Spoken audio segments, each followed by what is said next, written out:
I want to teach you about having etiquette in communications, and that today I'm talking about in written forms, either texting or writing your papers for college. But all of the principles apply to both situations, and they will apply to your jobs when you have your jobs and you're sending emails to people. First of all, you need to make sure that you write in paragraphs. Make sure that you write in 12-point font.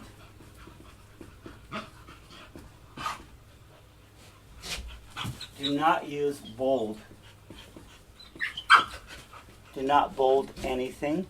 Make sure that your font stays the same, because an easy way to find out if a student is plagiarizing is when there's a different font size for what's been imported. And it's easy to find out.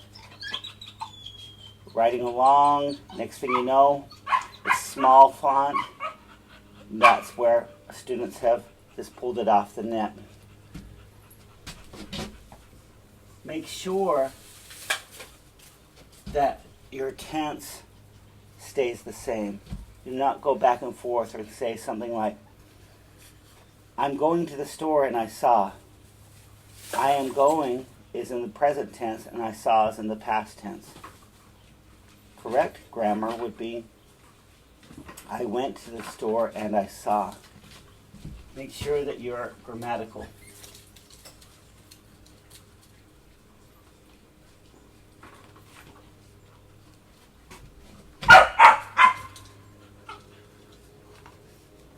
Now, when you're sending, oh, I forgot one thing.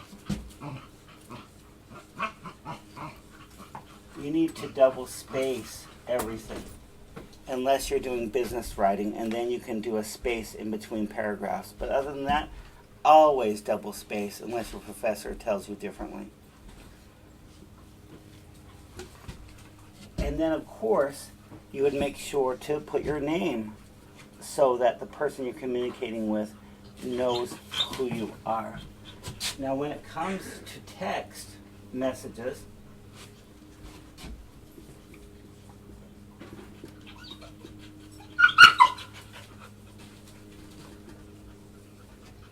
I know that you shoot texts back and forth every day with your friends and your family, and you don't really care about being grammatically correct.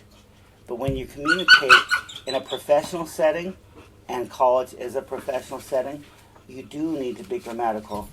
You can't say, I don't know, like that, and leaving no period, no capital, I don't know. People will not even take you seriously if you write like that.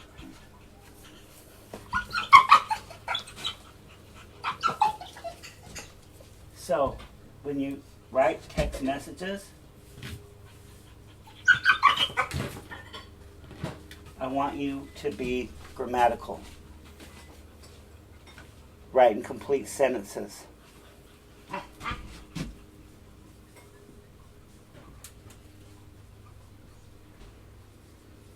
Acknowledge that you've received the reply when you get it. Don't just... Can you imagine if you walked up to your grandmother and said, could you lend me $100? And she says, yeah, here's $100. And then you take it and you just walk away. You need to say thank you. You need to tell her what it is you're doing with it. Acknowledge the receipt of the message. Make sure in all of your writing that your spelling is adequate, that it's on point. You're working with programs that will help you do that. Whether you're texting or writing on Word processing, it will underline it, apparently, and it will also underline if you're writing out a paper, it will show you where there are grammar problems. Use the tool. I didn't have that when I was a little boy. there were no computers. We had to look things up in the dictionary. Because if you misspell or you use grammar incorrectly, people will dismiss what you have to say. Also,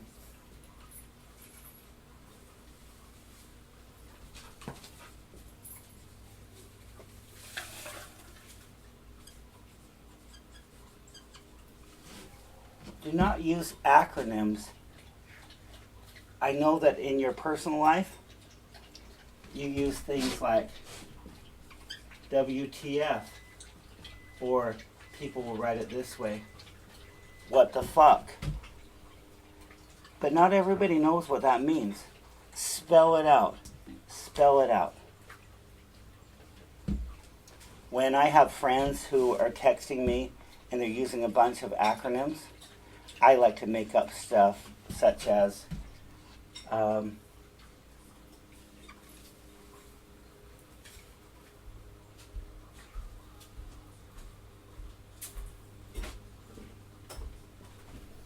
IDDN, IWTTBTT. I don't know. I want that to be true. And I do that just to piss them off so they start using the acronyms. I mean, you can have LMAO, laughing my ass off, and people think they're not swearing by doing that.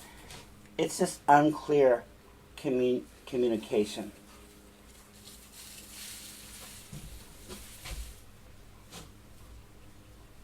So write complete sentences, whether you're writing a paper or whether you're writing a text. There are a few words that you need to be aware of that people make mistakes on, and the rest of the world who speaks English will dismiss what they're saying if they make these mistakes. One of them is confusing woman with women, or man with men. Now, if you weren't living in the South, you would have no confusion about these words. When I taught out West, I never had to teach this because the way people speak out West actually distinguishes between the two. But here in the South, people say women and women, and they don't know the difference. It sounds exactly the same here in the South with the southern accents. So be aware that woman is one woman. Women is multiple women, at least two. Man is one man. Men is two or more.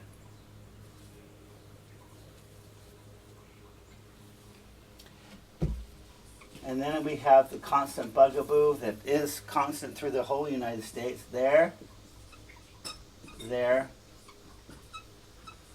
and there. There is where something is located. There means people possess it. And they are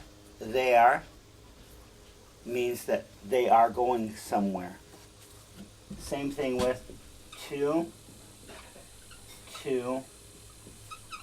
and to. To is a preposition. I want to do this. I will give it to you. To means also. I agree with you too.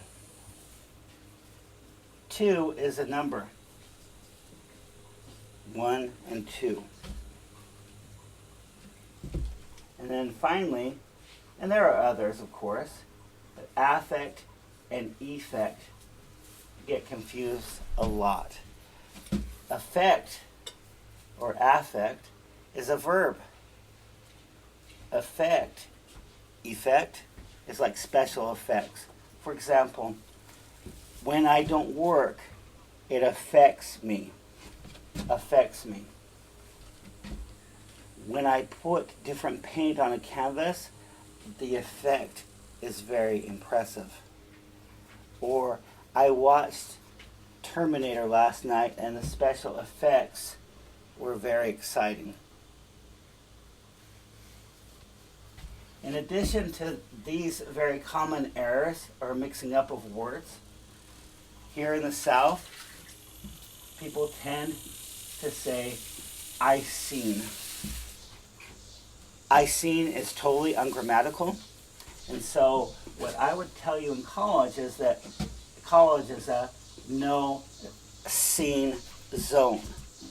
Seen is a good word if you have a helping verb with it.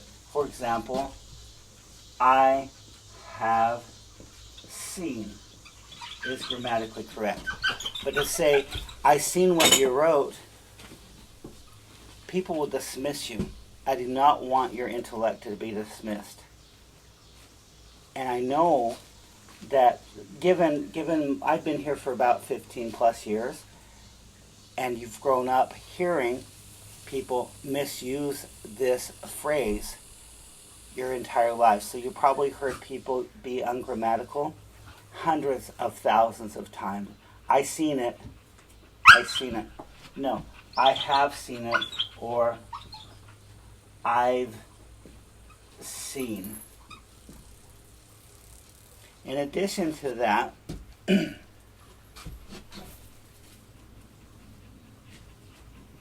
it's become more and more and more popular. IB. This is totally ungrammatical. It's a no B zone. Okay? Remember the Terminator? I be back. I be back. No. I will be back. But never I be. And depending on your different communities, you hear people say this every day over and over again. I be happy, I be sad, I be whatever. The rest of the English-speaking world will discount your intellect over that.